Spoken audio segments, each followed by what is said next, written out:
কিয়ামতের আগে আগে আরো কিছু মানুষকে আল্লাহ পাক কিন্তু শূকর এবং বানরে পরিণত করবেন। এই হাদিসটা কি জানেন? হাদিসটা শুনে রাখেন, এটা আখিরুজ জামান বা কিয়ামতের আলামত সংক্রান্ত হাদিসগুলোর মধ্যে পাবেন। আল্লাহ রাসূল সাল্লাল্লাহু আলাইহি ওয়াসাল্লাম বলেছেন, কিয়ামতের আগে আগে আমার উম্মতের মধ্যে, ভালো করে শোনেন, কিয়ামতের আগে আগে আমার উম্মতের মধ্যে একদল মানুষ বের হবে যারা মদ পানকে হালাল মনে করবে। কাকে? মদ পান করাকে হালাল মনে করবে। যারা বাদ্যযন্ত্র, গায়িকা, নায়িকা এগুলো নিয়ে নর্তকী নাচাবে রাতের বেলা, এগুলোকে হালাল মনে করবে। যারা অশ্লীলতা, বেহায়াপনাকে জায়েজ করে নিবে, ঠিক আছে, এরকম কয়েকটা পাপের কথা বলে নবীজি বলছেন একদিন সকালবেলা আল্লাহ পাক তাদেরকে ঘৃণিত বানরে পরিণত করবে। এটা হবে সামনে, কখন কিভাবে হবে আল্লাহ ভালো জানেন। এবার আমি কনসেপ্টে চলে আসি। এই যে পৃথিবীতে নেমে আসলাম, তাহলে আমরা কোত্থেকে আসছি ভাই? আমরা কি পৃথিবীর অধিবাসী ছিলাম? আমরা জান্নাতে ছিলাম, ওখান থেকে আল্লাহ পাক পাঠিয়েছে। এবার পৃথিবীতে এসে আদম আলাইহিস সালামের যুগে খুব একটা দুর্ঘটনা ঘটে নাই, একটা ঘটেছে। কয়টা? একটা। ভাই হাবিলের কোরবানি কবুল হয়, কাবিলের অন্তর্দাহ হয়, জ্বালা হয়। কেন হাবিলেরটা কবুল হবে, কাবিলের কেন হচ্ছে না? এই হিংসার বশবর্তী হয়ে কাবিল হাবিলকে হত্যা করে ফেল।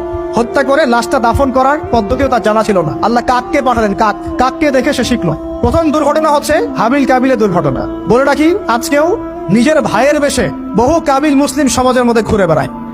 নিজের ভাইয়ের লেবাসে, পোশাকে, সুরতেই বহু কাবিল এখনো কিন্তু মুসলিম সমাজে ঘুরে বেড়ায়। তো আমরা কাবিলদেরকে কাবিলের পরিণতি সম্পর্কে সচেতন করতে চাই। হাবিল বলেছিল, তুমি যদি আমাকে মারতে আসো, আমি তোমাকে মারার জন্য হাত বাড়াবো না। হাবিল জান্নাতে যাবে আর কাবিল জাহান্নামে যাবে। কেন কাবিল জাহান্নামে যাবে? নবীজি বলেছেন, পৃথিবীর প্রথম হত্যাকাণ্ড সংগঠিত করেছে কাবিল। এই কারণে পৃথিবীতে যত খুন হবে, সমস্ত খুনের পাপের একটা অংশ কাবিলের আমল নামায় যোগ করা হবে। বলে নাউজুবিল্লাহ। একটা কথা মনে রাখবেন, সদকায়ে জারিয়া যেমন আছে, গুনাহে জারিয়াও আছে। একটা মদের দোকান দিয়েছেন, যত মানুষ মদ খাচ্ছে, সমস্ত গোনার একটা অংশ আপনার কাঁধে আসছে। সিনেমা হল করেছেন, মানুষ সারাদিন নেকটা ছবি দেখে, নগ্ন ছবি দেখে, যত মানুষ এখানে পাপ করবে, সমস্ত পাপের একটা অংশ আপনার কাঁধে যান। আবার একটা মাদ্রাসা করেছেন, যত মানুষ এখানে দ্বীনি ইলম শিখবে, এই নেকির একটা অংশ আপনি পাবেন ইনশাআল্লাহ। মরে গেলেও কবরে পাবেন ইনশাআল্লাহ। আল্লাহ পাক আমাদের সবাইকে সদকায়ে জারিয়া করার তৌফিক দেন।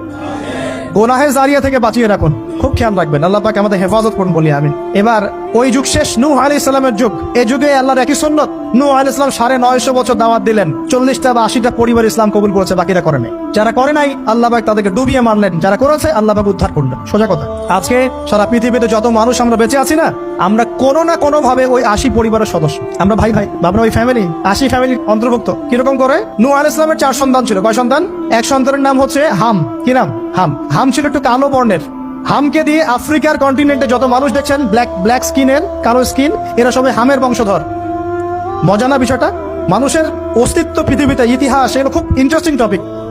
ইতিহাস পড়তে থাকলে আপনি ডুবে যাবেন। কত কিছু বিশ্ব হয়েছে আর কত কিছু হবে সামনে।